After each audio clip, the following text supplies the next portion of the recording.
Welcome into the Talkin Tide podcast on the Pigskin Podcast Network. I'm Chase Goodbread, sports columnist with the Tuscaloosa News, joined as I am every time by Travis Reier, the longtime senior analyst at BamaOnline.com. You can get the Talkin Tide podcast anywhere you receive your podcasts, including Apple Podcasts, of course. Get us on YouTube, get us on Facebook, our web host, of course, megaphone.fm. Twitter feed, talking_tide. Give us a follow there, and you'll find links as quickly as they come to our podcast. And want to quickly thank our sponsors, North River Dental Associates and Peterbrook Chocolatier of Tuscaloosa, DraftKings as well. All right, Travis, the Nick Saban, Jimbo Fisher aftermath. You would think, right, after 4 or 5 days, I guess it's been that, it's not like we jumped on the air right away when this, it's been a lot of time for the aftermath, and yet feels like here on Sunday night there's still meat on the bone, I'd say. No, there's still plenty of meat on that bone, and especially when you bring primetime into the mix to go along with it. So it wasn't just that this involved a couple of people very familiar with each other. The mentor and disciple angle had certainly been discussed a lot, and Jimbo had become the first disciple to beat his old boss last season. So, and then just sort of like a bolt of lightning midweek.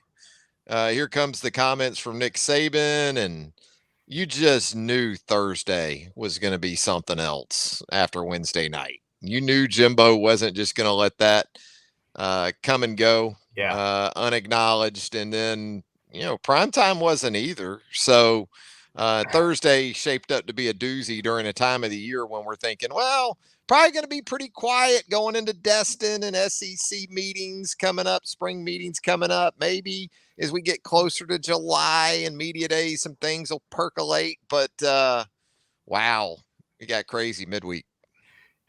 If you're the SID at Texas A&M, do you even bother, Travis, trying to get Jimbo to go with a statement over a presser? Do you even Well, it doesn't matter. The SID didn't matter because Jimbo was going to have a press conference, whether it involved right. the SID. He was just going to Yeah. set it up himself, and you knew that was coming. And boy, Jimbo didn't spare much, did he? Said it's over, it's done between Nick Saban and Jimbo Fisher, and not that October 8th was going to need much more juice, I don't think. Although we had big hopes for the game last season, and while A&M ultimately did pull the upset, they stumbled against Arkansas and Mississippi State in the lead up to that game, which took away some of the intrigue, the championship aspect of it. So hopefully the Aggies will be able to maintain course before they get to Tuscaloosa. It'll be circled in red ink on that calendar. Oh, right, all yes. over and Blood College red. Station and Blood red. and College Station as well. So Yeah. The ticket man liked that. He liked that. He likes it fine. Yeah. The CBS man and the ticket man, they both like that. And CBS, I mean, is there any doubt now that's going to be prime time? It's got to be. It's got to be prime time. If last year's game was, thought to be big enough in advance to go ahead and hand it prime time status, come on. Yeah, absolutely. Yeah, it was, but the the one take about the fracus, or I say one take, I ended up having to put about 9 of them in print over a couple of days, but I just, one of the aspects to it that drew me, Travis, is that obviously Jimbo went way more personal. I mean, if Saban threw a handful of mud, Jimbo came with the truckload. That's for sure. But at the end of the day, Travis, what he was complaining about was a guy who was throwing something out there he couldn't or wouldn't prove, right?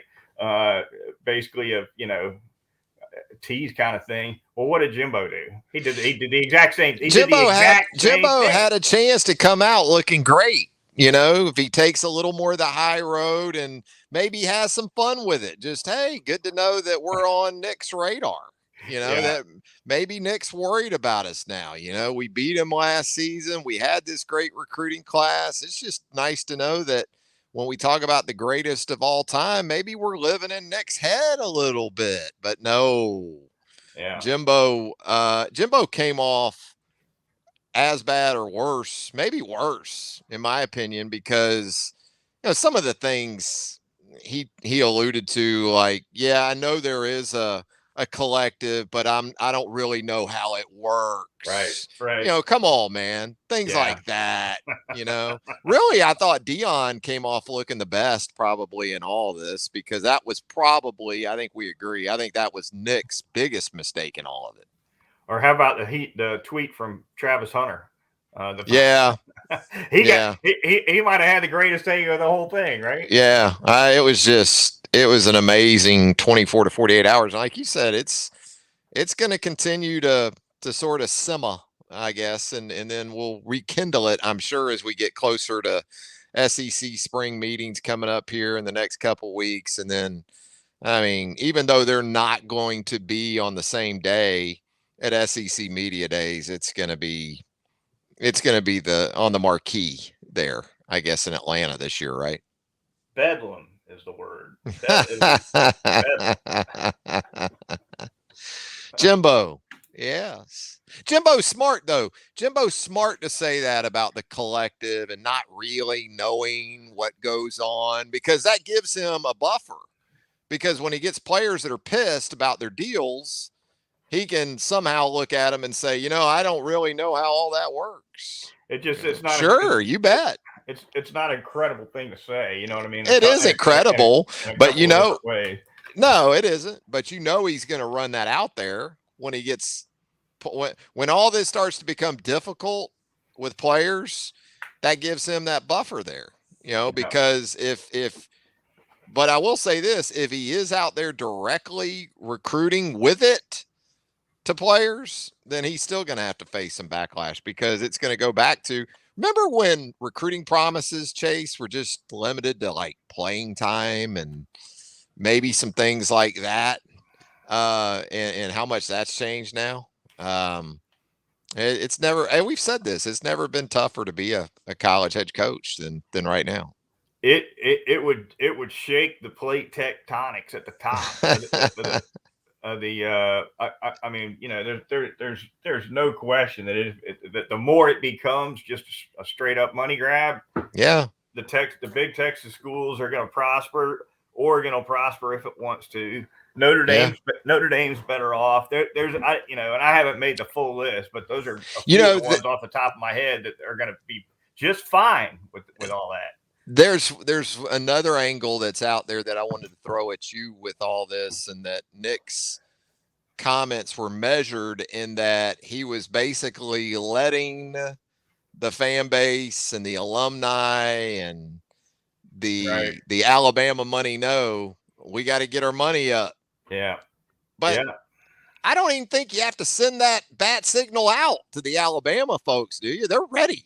Like, just tell us when, coach, or this isn't Mike Shula making those calls. But I'm saying. This is Nick Saban. If that's what he wants to do, if that's what he ends up having to do, as he intimated there in that gathering last Wednesday night. I wouldn't be surprised if Saban sees what I see, though, in terms of how even though you're right, there's no, you'd be hard pressed to name another booster club that's not more at the ready.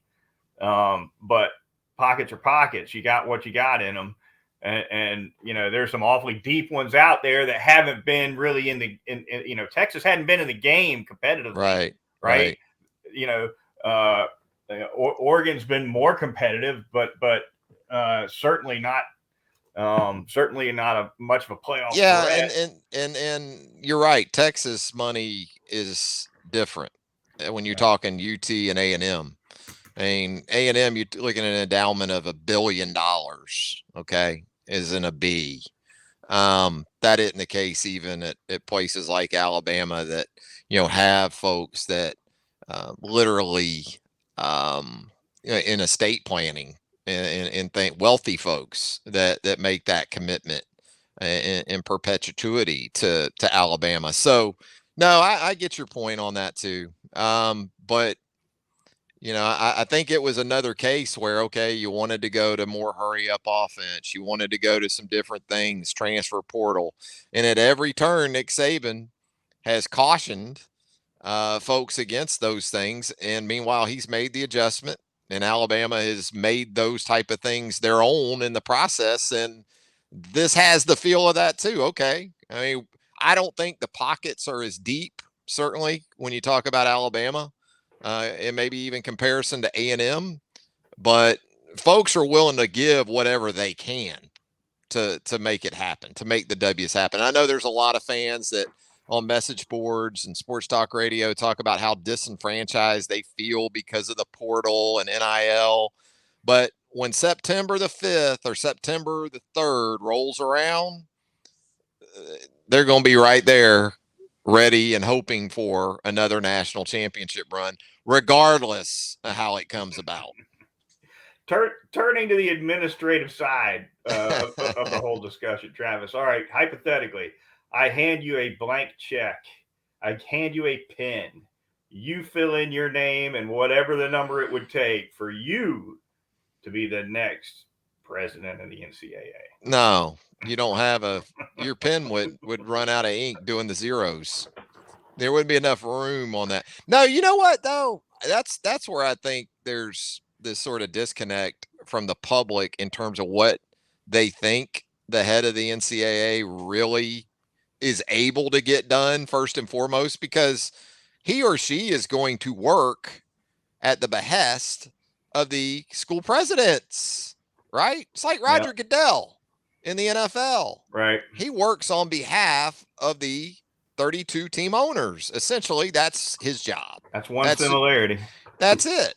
And so one of the reasons why Roger Goodell makes the money he makes is because he stands up there and takes the bullets.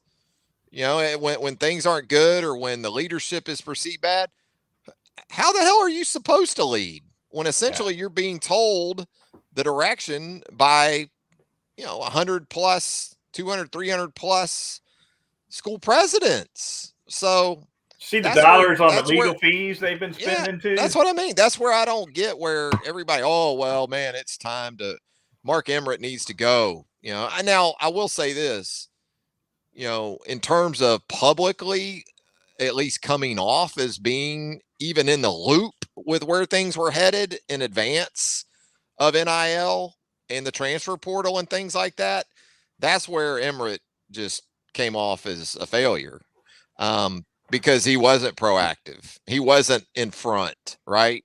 And the NCAA needs like a Sankey type in that regard. That isn't always worried about being first, maybe, but certainly when things of seismic nature start to even show up on the horizon, right, in the pipeline, there is at least an address given to it and made to that, which is something. It just seemed like with Mark Emmert, it was never. It was always after the fact, and it was like, oh shit, more than no. We understand. We understand what's coming. Here's what we're working on to try to deal with this situation. It always just felt more reactionary with Emmert than you would like. When I think of Emmert's tenure, I think of the ROTC kid and near the end of Animal House, Travis, who holds up their hands on, says all is well, and just after it's right on the sidewalk. Chaos. Yeah. No, I think that's a great analogy. Yeah, for sure. It's remain calm. But you're right. They're about to find out how hard it is, right? And Emmert didn't help himself in so many ways. No, it's out there now. How are you gonna roll this back? His decision to cling to the old longer than he probably should have or could have, I think that was the word. However, that said, man, the next whoever it is, it's a near impossible task. He just they need someone that isn't afraid to go to the college presidents, and if they need to be shook and kind of brought into reality about, look, I understand what you want and what you prefer, but this is what's going to happen whether you want it to or not. And we can either get out in front of this and roll with it and sort of be meshed and intertwined with the movement going forward, or we can get dusted entirely and then be left in total and complete scramble mode while also coming off publicly as an entirely complete embarrassment that is so far behind that we can't catch up. We can't even attempt to roll some of this back. Did you catch the comment from Gene Smith, the Ohio State AD? I try not to listen to him much, but he's on the transformation committee, I believe, with Sankey and others. Committee. I like that. But his thought was, sooner or later, we're going, regardless of how bleak it might look legally, sooner or later you better fight for something in court because the alternative is you don't exist anymore. So you will become obsolete. So and we're on the threshold of that. Doesn't it feel that way? Yeah. I mean, what's next, really? It almost sounded like, though, he's going to be looking to pick the first fight he can find. You know what I mean? As opposed to laying back and letting time roll by. You know who sits back idly, though, I think, and enjoys all this, Goodbread? Who's that? The television networks. I think the television networks almost pine for the day that it goes to 30 or 40 teams. Mm-hmm. And then every game on television means something. They got you. But then at the same time, if you're one of those 30 or 40 schools, think about how much the revenue is going to go up. Mm-hmm. I mean, the TV deals are going to become even more lucrative, aren't they? If you're playing a 12-game schedule and there's not an FCS or even a group of 5 on there, you're playing a 12-game schedule, even if you go to 9 or 10 SEC games. And by the way, your 2 or 3 non-cons are like Oklahoma State, USC, and let's say North Carolina. Right. You know, they would love that. And they will pay bigger dollars than they're even paying right now. And the head, right? It's a depth improver because the top might be the same, right? Your marquee 1, 2, 3, they're going to do the same numbers at least. They're going to do the same numbers as they ever have, if not better. They're not going to come down because you're bringing the bottom up. Yeah. And I think the schools would benefit from that too, because I think more people would be inclined to go to the ballpark. So this sort of maximizing of every revenue stream that the Power Fives have attempted to do since coming up with, say, their own networks for the leagues and doing the deals like they've done for the SEC network and ESPN and CBS and all those things. I think they would have a better chance of achieving that fruition of complete and total fulfillment of revenue streams in that type of scenario than they are now, because folks just aren't going to come out for New Mexico State or Mercer or games like that, or you're just not going to sell the tickets like you would. But if you had Power Fives every week, right, but it's already headed in that direction pretty quickly, because Travis, if the SEC jumps to a 9-game conference schedule, and you look at what Alabama's already locked down 2026 and beyond, that's when it kicks in, where they're playing 2 Power Fives non-con a year. All right, you add that in with a 9-game conference schedule, and they're getting out of the neutrals. Now, now we're talking 4 years from now. There's only going to be one real homecoming game. Yeah, and that's something Saban's been kind of angling towards again. That seems like a lot of folks are a little bit kicking and screaming in their willingness to come on board with that. But you're right, that's where we look to be headed. Talkin Tide podcast on the Pigskin Podcast Network. Chase Goodbread, Travis Reier with you a little bit longer here. Going to thank our sponsors here really quickly. We're going to start by telling you all about North River Dental Associates. Dr. Jack Smalley, that great staff, a dental hygienist, any kind of dentistry you need, whether it's the pediatric dentistry, laser dentistry, endodontics, you name it. The teeth whitening service is always popular. And on a routine cleaning, you go get them twice a year over at Dr. Jack's. Going to have you in and out of there in less than an hour typically. So super experienced. The phone number 752-3506. It's North River Dental Associates. I'm going to tell you about Peterbrook Chocolatier right there in the Indian Hill section of Tuscaloosa. I know there's a lot of road work going on. I know, right? Stop me if you've heard this one before when it comes to Tuscaloosa. But right there on McFarland there in the Indian Hill section of Tuscaloosa, advancements being made to the roadways. I guess I'll put it kindly and put it that way. But no worries. They're still good to go right there at Peterbrook Chocolatier. Still easy access right there off McFarland Boulevard. And wow, store looks as great as it ever has. They've transitioned from more of the spring look, the Easter holiday, into the summer look. And summer, of course, means summer chocolate camps at Peterbrook Chocolatier. You can get yourself involved in one of those at 205-752-0211. They'll get you set up. And as always, just a great place to stop. The chocolate strawberries, the chocolate popcorn, the chocolate carousel they have right there in the middle of the establishment. And you know what else? With summer cranking up, it's a great time to pick up some of that Italian ice cream, the gelato. Multiple 6 or 7 great flavors from which to choose. And we're getting close to those free scoop Wednesdays of gelato. I'll tell you more about that in the coming weeks. But Peterbrook Chocolatier, 1530 McFarland Boulevard North. You need to make it happen today. Finally, really quickly, going to tell you about our corporate sponsor, DraftKings. Download the DraftKings Sportsbook app on your phone. Give them that promo code TPPN. That's the Pigskin Podcast Network. And hey, you're off and running with the NBA postseason $5 bet. Any team to win in the NBA playoffs here turns into $150 in free bets if your team wins. That's at the DraftKings Sportsbook. Be sure to download it. TPPN, your promo code is DraftKings. All right, Travis, we'll shut it down here with a few more minutes. Want to recap this Alabama softball season that ended here just a few hours prior to our Sunday nighter recording. I was over there, wrote one up, saw 14 innings, every bit of a game for all but one inning, basically. Stanford falls to Alabama 4-0 in the early game, which was played at 10 a.m. They rescheduled it because of weather concerns.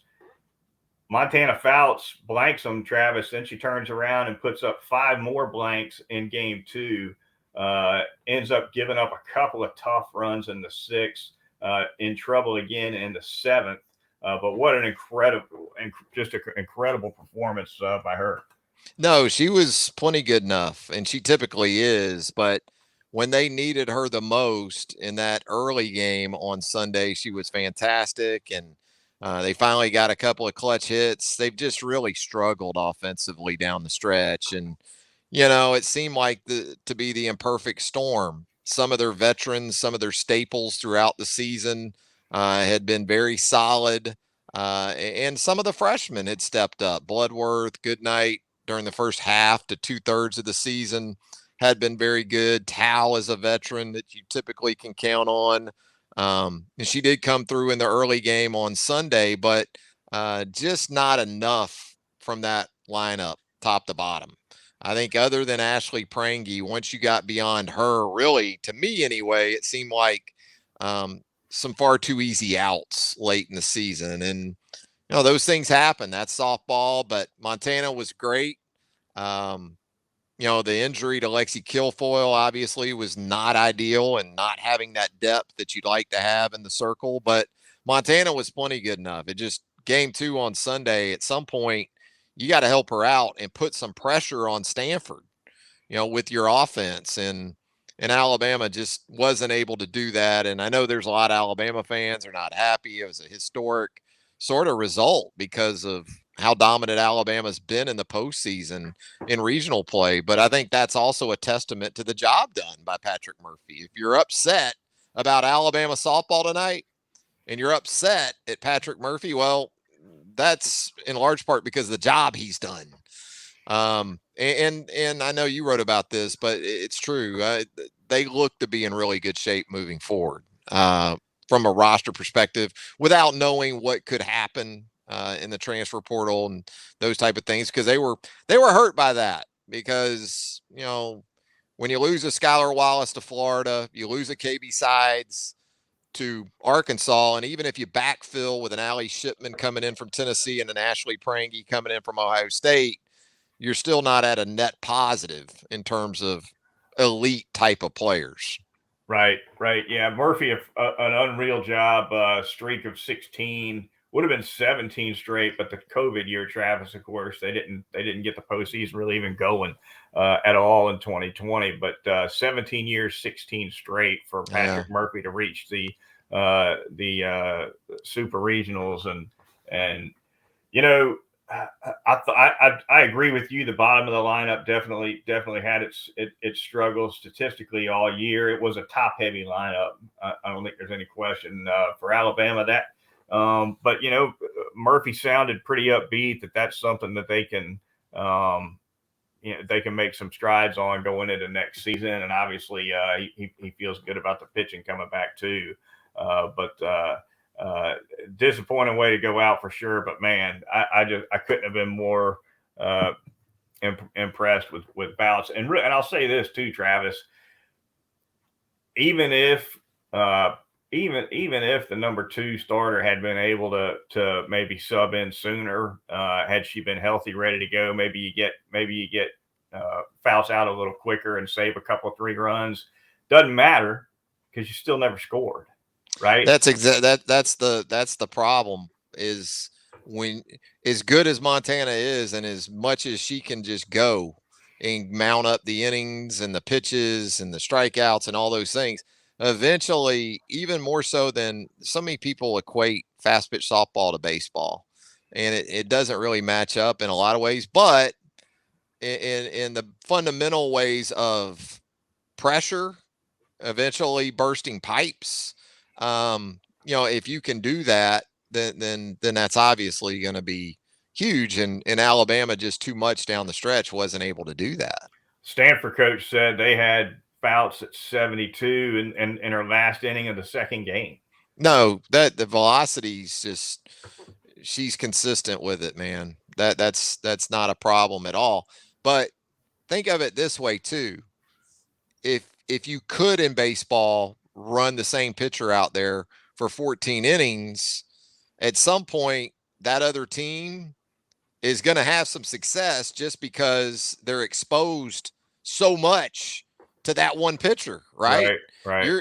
No matter how hard he or she throws, or can locate, or has a multitude of pitches, at some point that familiarity is going to prove beneficial. So even though Stanford lost game 1, they brought their ace in. I understand that, but I thought Stanford was smart. Once that game got to 4-0, they got her out of there, right? Because they didn't want UA's hitters getting any more looks at her than they had already gotten, because she was coming back in game 2. Whereas with Montana, as talented and as determined and as much of an elite competitor as she is, she's got what she's got, and it's elite stuff. But after you see it for 10, 12, 14 innings in succession, you're probably going to have some success. Murphy, interestingly, and we'll get out of here in just a minute. We're up against the end of another episode of Talkin Tide. One of the things Murphy said was that he thought the changeups on both sides were all the difference. He said Fouts' changeup was the best he's seen it in her whole career, and he said it was. He said they couldn't touch the changeup either. No, and now Walter, she had that in her repertoire for Stanford, and then she throws the drop ball exceptionally well, where Montana's throwing that rise ball at 70 plus. And but that was very interesting in that first game, especially when she mixed in that changeup. Not only that she did it as frequently, but she did it from really the outset. Yeah. All right. That's going to do it for this edition of the Talkin Tide podcast. For Travis Reier of BamaOnline.com, I'm Chase Goodbread of the Tuscaloosa News. Be sure to join us next time right here on Talkin Tide.